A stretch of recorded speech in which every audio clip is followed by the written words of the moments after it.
저작권이란 저작물에 대하여 저작자가 가지는 권리를 말합니다. 저작물의 구체적인 정의를 살펴보면 다음과 같습니다. 인간의 사상 또는 감정이 독창적으로 표현되어 있는 정신적 창작물. 남의 것을 모방하지 않고 자신의 생각을 독창적으로 표현한 것. 여기서 중요한 것은 인간의 사상 또는 감정, 그리고 독창적, 그리고 표현이라는 단어입니다. 저작물의 세 가지 요건이기도 해요. 여러분들 역시 떠오르는 생각이나 감정을 독창적으로 글이나 그림, 어떤 형식으로든 외부에 표현을 했다면 저작물로 인정받을 수 있습니다. 즉, 여러분들 모두가 저작권자가 될 수 있는 것이죠. 사실상 모든 유형의 창작물이 해당됩니다. 그럼 저작물 종류의 예를 살펴볼까요? 시, 소설같이 글로 만들어진 것들, 그리고 음악, 사진, 그림, 만화 캐릭터, 영화, 게임과 컴퓨터 프로그램, 건축물까지 굉장히 다양하죠. 저작물에 대해 저작자가 가지는 권리인 저작권은 크게 두 가지로 구성되어 있는데요. 바로 저작 인격권과 저작 재산권입니다. 저작 인격권은 저작물에 대하여 저작자가 인격적으로 가지는 권리를 말합니다. 자신의 저작물에 대하여 인격적, 정신적 이득을 얻을 수 있도록 보호하는 권리이기 때문에 다른 사람에게 양도, 즉 넘겨줄 수 없고 저작자 자신만이 가질 수 있는 권리죠. 이런 것을 일신전소권이라고 합니다. 저작 인격권에 대해 좀 더 자세히 살펴볼까요? 저작 인격권으로 보호받는 권리는 공표권, 성명표시권, 동일성 유지권입니다. 좀 어려운 단어처럼 보이지만 뜻은 단순해요. 먼저 공표권부터 볼게요. 공표라는 단어를 사전에서 찾아보면 여러 사람에게 널리 드러내어 알림이라고 나와요. 즉, 공표권이란 자신의 저작물을 다른 사람들에게 널리 알릴 것인지 말 것인지를 결정할 수 있는 권리인 것입니다. 또 어떤 방법으로 공표할 것인지도 저작자 본인만이 결정할 수 있습니다. 두 번째, 성명표시권은 저작물을 사람들에게 알릴 때 저작자명을 어떤 것으로 표시할 것인지를 정할 수 있는 권리입니다. 실명으로도 할 수 있고 또 저작자마다 가명을 쓰는 경우도 있죠. 그리고 이름을 공개하고 싶지 않다면 이 역시 저작자가 원하는 대로 할 수 있습니다. 이 모든 것을 성명 표시권이라고 합니다. 세 번째, 동일성 유지권은 저작물을 원래 형태에 그대로 유지할 수 있도록 하는 권리로 만약 저작물을 이용하는 사람이 내용이나 형태를 변경하고 싶다면 저작자의 허락을 받아야 합니다. 일부 예외적인 상황도 있지만요. 만약 지금 이야기한 이 세 가지 저작 인격권을 보장해주지 않는다면 내가 만든 저작물을 내 허락 없이 아무 때나 공개해버리고 저작자 이름을 엉뚱한 곳으로 넣어버리거나 내용도 마음대로 바꿔버릴 수 있어요. 그렇다면 정신적인 피해가 크겠죠. 꼭 지켜져야 하는 중요한 권리입니다. 이번엔 저작권 가운데 저작 재산권에 대해 알아볼게요. 저작 재산권은 저작자 자신이나 다른 사람들이 이용할 수 있게 함으로써 재산적 이익을 얻을 수 있는 권리를 말합니다. 즉, 돈과 관련된 권리이죠. 저작 재산권의 종류는 정말 다양한데요. 하나씩 살펴볼게요. 먼저 복제권은 저작물을 인쇄, 복사, 스캔, 촬영, 녹음, 녹화 등으로 복제하여 다른 형태로 변환할 수 있는 권리를 말합니다. 어렵지 않죠? 자, 공연권 같은 경우는 여러 사람 앞에서 저작물을 연주, 상영하거나 노래로 부르는 등의 방법으로 공개할 수 있는 권리입니다. 각종 무대에서 이루어지는 것들, 영화가 영화관에서 상영되는 것 등이 해당됩니다. 공중송시권은 여러 사람들이 저작물에 접근할 수 있도록 전송하거나 이용할 수 있도록 제공하는 권리인데요. 각종 방송 또는 온라인에 업로드하여 전송하는 것 등이 해당됩니다. 지금같이 초연결 사회에서는 아주 중요한 권리라고 할 수 있겠습니다. 전시권은 미술 작품이나 사진, 건축물 등을 전시할 수 있는 권리를 말합니다. 자, 그리고 배포권 같은 경우는 저작물의 원본이나 복제물을 여러 사람에게 나누어 주거나 빌려주는 것과 관련된 권리입니다.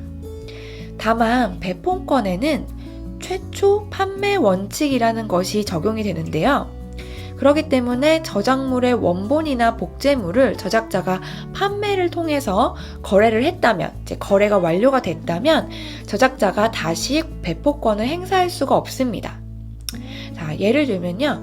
우리가 책을 사고 나면 그 책을 저작자의 허락 없이도 중고서적으로 다시 판매하거나 다른 사람에게 빌려줄 수 있잖아요. 네, 이것이 바로 최초 판매 원칙입니다.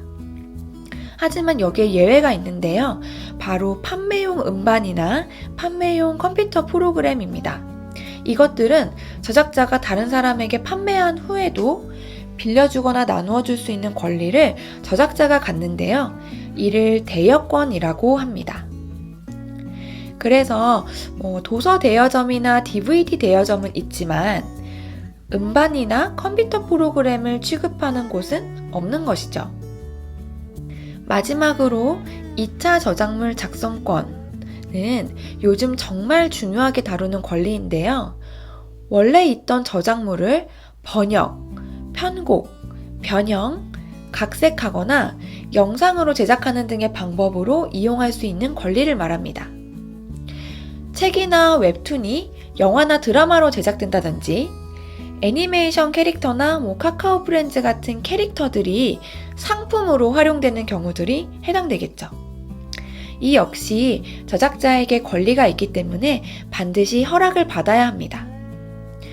큰 이득을 취할 수 있는 저작물 활용이라면 저작자가 적절한 보상을 요구하고 이용을 허락하겠죠. 지금까지 살펴본 저작자의 권리는 법으로 보호되는데요. 이 법을 바로 저작권법이라고 합니다. 저작권법을 살펴보면 상당히 구체적이고 복잡한데요.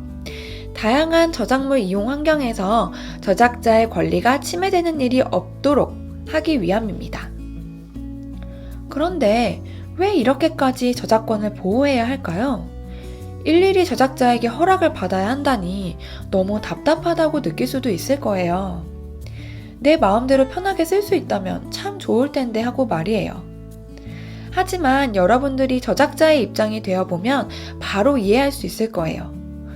공들여 만든 나의 창작물이 내 허락도 없이 마음대로 이용된다면? 분명 내가 만든 것인데 다른 사람들이 자신이 한 것이라고 우긴다면? 아무나 내 저작물을 판매하여 이득을 취한다면? 창작으로 생업을 이어가는 사람이라면 피해가 더욱 크겠죠. 저작자에 대한 아무런 보호가 이루어지지 않는다면 그 누구도 저작물을 만들려고 하지 않을 겁니다. 저작권 보호는 저작자의 창작 의욕을 불러일으켜 좋은 작품들이 많이 만들어지게 하기 위함입니다. 결과적으로 이용자들에게도 좋은 작품을 누릴 수 있는 기회가 많아지겠죠? 네, 서로에게 좋은 일입니다. 그런데 여러분, 지금까지 설명한 저작권 보호에 예외적인 상황이 몇 가지 있습니다.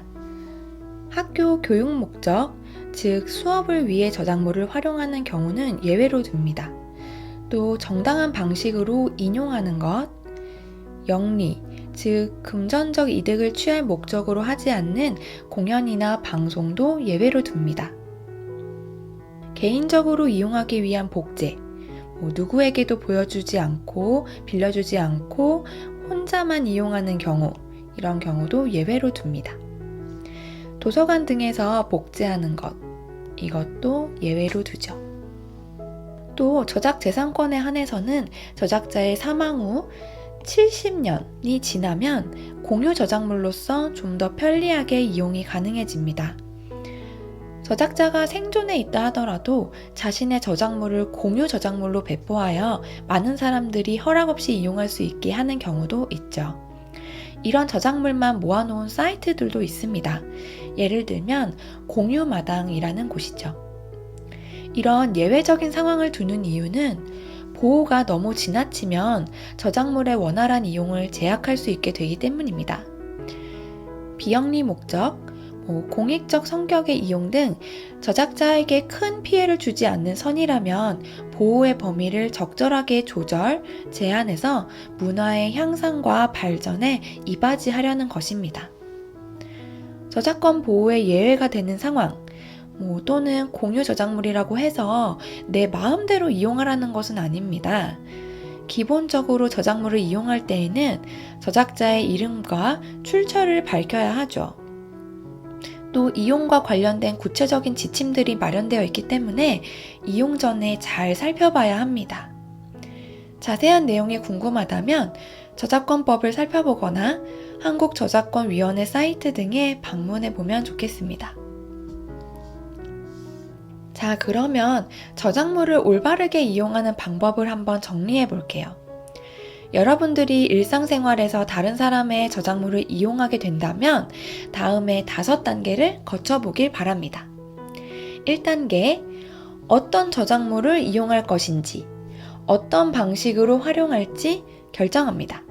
방식이라고 하는 것은 복제, 공연, 전시, 공중송신 등이 있겠죠. 자, 2단계, 이용하려는 저작물이 보호받는 것인지 확인합니다.